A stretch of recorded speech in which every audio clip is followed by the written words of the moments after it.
اس لیے کہ اب میں تمہیں ایک ایسی آیت کی طرف لے جا رہا ہوں جسے تم ریلیٹ کرو گے. چلو واپس سورہ نحل کی آیت کی طرف. بسم اللہ الرحمن الرحیم.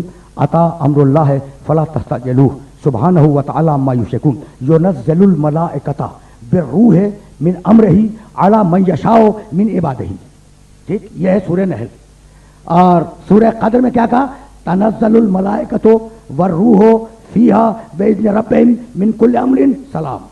دو آیتیں تم تک پہنچ گئی. فرشتے نازل ہوتے ہیں، کس پر نازل ہوتے ہیں؟ بندے پر. وہ بندہ کیسا ہے؟ کسی اللہ منتخب کر لے. بھائی اب تک کی گفتگو یہی ہے نا بھائی، سنتے جانا اور اب آواز دی بھائی، توجہ رہے. ان الذین قالوا ربنا اللہ ثم استقاموا تتنزل علیہم الملائکہ. جو کہے کہ اللہ ایک ہے اور پھر میدان جنگ میں رک جائے، بس اسی پہ فرشتہ آتا ہے، کسی اور پہ نہیں آتا. عجیب مرض.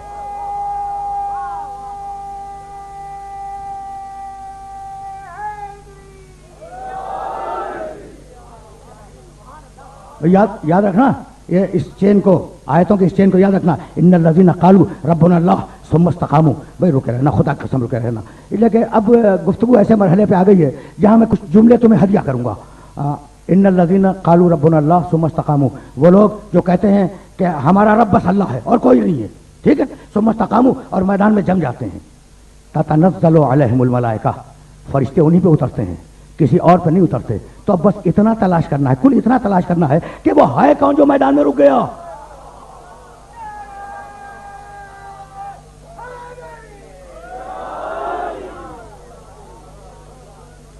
بھائی میں کیا کہوں آپ سے، اب یہی تو تلاش کرنا ہے نا کہ وہ ہے کون جو میدان میں رک گیا.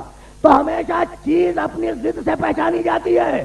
بھاگنے والوں کو پہچان لو، رکنے والا خود نظر آ جائے گا.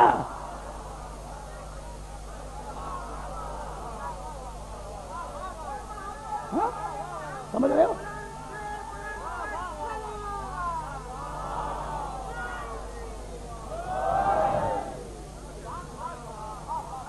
اچھا بھائی چلو ذرا آرام سے میرے ساتھ چلنا. اب میں تمہیں تاریخ اسلام کی طرف لے چل رہا ہوں. جنگ صفین 60 دنوں کی جنگ ہے، اور جنگ صفین ایک پورا کلچر ہے، ایک پوری تہذیب ہے. کبھی اگر موقع ہوا تو میں جنگ صفین بھی تمہیں سناؤں گا. واقعات ہیں، سننے والے واقعات. بھائی 60 دن جب جنگ ہوگی اور ہزاروں افراد ادھر ہوں گے، ہزاروں افراد ادھر ہوں گے، تو پوری ایک تہذیب بن جائے گی نا 60 دنوں کی، 2 مہینوں کی. اس میں ایک دن علی نے یہ طے کیا. اب تم جانتے ہو کہ علی کدھر ہے اور مخالف کون ہے. تمہارے تو علم میں ہے نا یہ بات. اچھا عجیب کمال کی بات یہ ہے کہ علی ہر جنگ میں ذوالفقار لے کے نہیں گئے. بڑی جنگیں لڑی علی نے. ذوالفقار بڑی خاص تلوار ہے، اور تمہیں یاد ہے کہ جنگ احد میں فرشتہ چیختا ہوا آیا تھا، لا فتح الا علی. آیا تھا نا چیختا ہوا. میں نے کبھی کہا تھا ایک جملہ، اور یہ جملہ کہہ کے پھر میں صفین کی طرف واپس آؤں گا، لیکن استدلال کو بڑھا رہا ہوں. بھائی دیکھنا، عجیب بات یہ ہے کہ خیبر میں علی ذوالفقار لائے تھے. ذوالفقار لائے تھے، اور خیبر میں علی نے ذوالفقار سے مرہب، انتر اور حارث تینوں بھائیوں کو قتل کیا تھا. اور یہ تینوں بھائی یہودی تھے. حارث بڑا ہے، مرہب اس کے بعد ہے، انتر اس کے بعد ہے. ٹھیک، ان تینوں کو علی نے ذوالفقار سے قتل کیا. توجہ رہے، میں نے بات کہی ہے لیکن اب استدلال بڑھا رہا ہوں. بھائی واقعات تو وہی ہے، لیکن استدلال میں سے جو بات نکلتی ہے وہ تمہیں ہدیہ کر رہا ہوں. اچھا بھائی، علی نے ذوالفقار سے ان تینوں کو مار دیا. اچھا یہ تھے کون؟ یہودی. یہودی کون ہے؟ فقط باؤ بغضب من اللہ. یہودی ہیں اللہ کے دشمن. یہودی ہیں اللہ کے دشمن. اللہ کے دشمن کو مارا کس نے؟ علی نے ذوالفقار سے.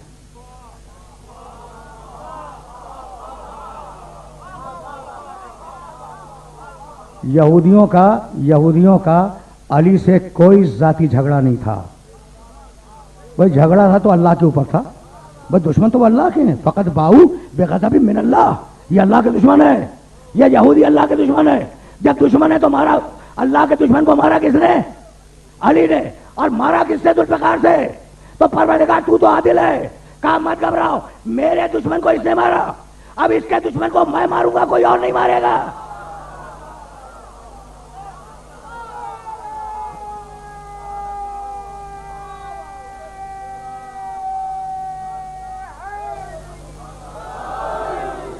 بھائی سمجھ رہے ہو بات کو؟ باتیں پہنچ رہی ہیں نا؟ اچھا بھائی تو اب ذرا سا رکے رہو. اب علی ہے صفین کے میدان میں اور جنگ ہے کہ لمبی ہوتی چلی جا رہی ہے, لمبی ہو رہی ہے.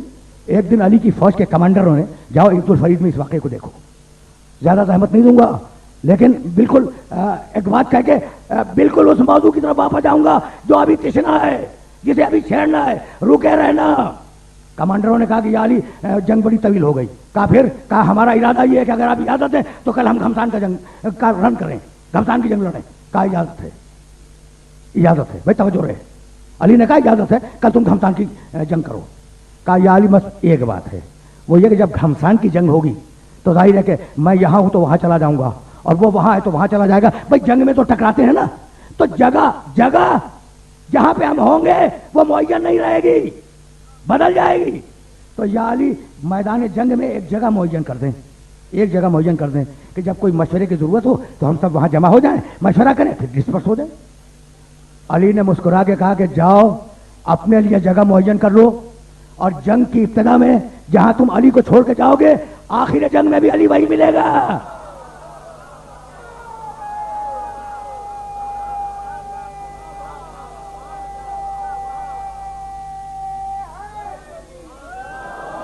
اب میں تو دانستہ طور پہ آیا تھا نا اپنے اس امام کے تذکرے تک جس پر مجھے ناز ہے. میں تو دانستہ آیا تھا نا. اب سنتے چلو اور یہ باتیں کبھی تمہیں کام آ جائیں گی. اسی جنگ صفین میں لیلۃ الحریر, حریر کہتے ہیں بلی کو, پوری رات جنگ ہوئی ہے اور اس طریقے سے لوگوں کے زبانوں سے آوازیں نکل رہی تھی جیسے بلیاں لڑ رہی ہیں, اس لیے اس کا نام ہے لیلۃ الحریر. لیلۃ الحریر کی پوری رات جنگ ہوتی تھی. تمہیں معلوم ہے واقعہ تمہیں معلوم ہے, اور میں تو صرف نتیجہ دوں گا اور اپیل کروں گا کہ اس نتیجے کو اپنے ذہن میں ہمیشہ کے لیے رکھنا, ہمیشہ کے لیے. جب رات ختم ہوئی اور گنے گئے ہیں علی کے کشتے اور گنے گئے ہیں مالک اشتر کے کشتے, سب کو معلوم ہے واقعہ سب کو معلوم ہے. میں واقعے کو اسی وقت دہراتا ہوں جب کوئی استدلال دینا ہو. توجہ رہے. تو ایک کم تھا علی کے مارے ہوں کی تعداد سے, ایک کم تھا مالک اشتر کا عدد. ایک دل میں آیا کہ مجمع اور مولا میں بس اتنا فرق رہ گیا کہ انہوں نے ایک زیادہ مارا, میں نے ایک کم مارا. منہ سے نہیں کہا لیکن سوء ادب ہے, لیکن دل میں خیال آ گیا, زبان سے نہیں کہا. علی مڑے, کہا مالک تم جو کل رات کو مار رہے تھے سپاہیوں کو تو کیا شجرے دیکھ کے مار رہے تھے؟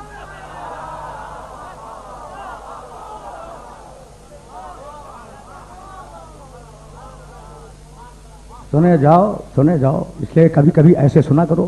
میں ہمیشہ اس موڈ میں نہیں ہوتا جس موڈ میں آج بات کر رہا ہوں. کیا تم نے جنہیں مارا ہے ان کے شجرے دیکھے؟ کہا یا امیر المومنین یہ تو میرے لیے ممکن نہیں تھا. کہا میری تلوار نے دیکھے, میری تلوار نے, میں نے نہیں, میری تلوار نے دیکھے. خدا کی قسم عجیب و غریب بات ہے, سورہ نوح میں نوح علیہ السلام کی بد دعا موجود ہے. بھائی توجہ رہے کہ رب لا تذر علی الارض من الکافرین دیارا, مالک اس روئے زمین سے ایک ایک کافر کو چن کر ہلاک کر دے. کس کی دعا ہے؟ نوح علیہ السلام کی.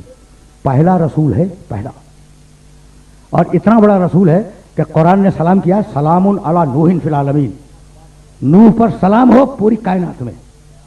کتنا بڑا رسول ہے. سن رہے ہو نا, وہ دعا مانگ رہا ہے اپنی قوم کے لیے, رب لا تذر علی الارض من الکافرین دیارا, پروردگار اس روئے زمین سے ایک ایک کافر کو چن کے ہلاک کر دے.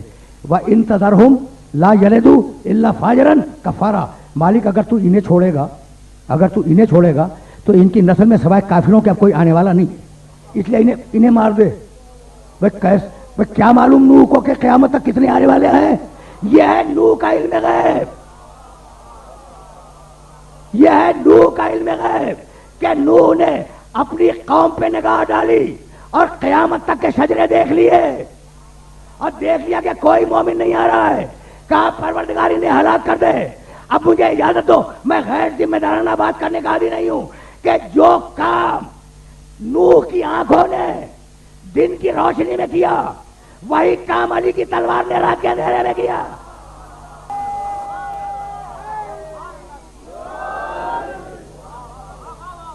علی کی پالیسی سمجھ میں آ گئی کہ ایک مومن کے لیے 69 کافر برداشت ہیں. تو علی نے کیا کیا بھائی توجہ رہے کہ اگر نسلوں میں کوئی مومن ہے تو اس کی وجہ سے کافروں کا دنیا میں آنا انہوں نے برداشت کر لیا. ٹھیک ہے نا, سمجھ گئے؟ دیکھو فلسفہ غیبت سمجھ میں نہیں آتا کہ اگر ہے تو بھائی غائب کیوں ہے, تو مسئلہ کیا ہے ہے نا, واقعی فلسفہ غیبت سمجھ نہیں آتا. تو میں جو جملے تمہیں پہنچا رہا ہوں وہ خصوصی ہدیاں ہیں اور ان جملوں کو اپنے ذہن میں محفوظ رکھنا. میں پھر یہ نوجوان دوست بزرگ تو جانتے ہیں, یہ جو نوجوان بیٹھے ہیں انہیں میں متوجہ کر رہا ہوں. علی نے ایک مومن کے لیے 69 کافر برداشت کیے, اور مہدی وہ ہے جو ایک کافر کو بھی برداشت نہیں کرے گا.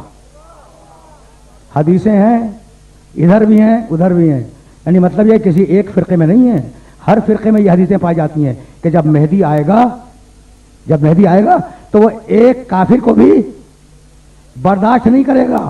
بھائی توجہ رہے, چاہے اس کے صلب مومن ہی کیوں نہ ہو, مہدی نہیں چھوڑے گا.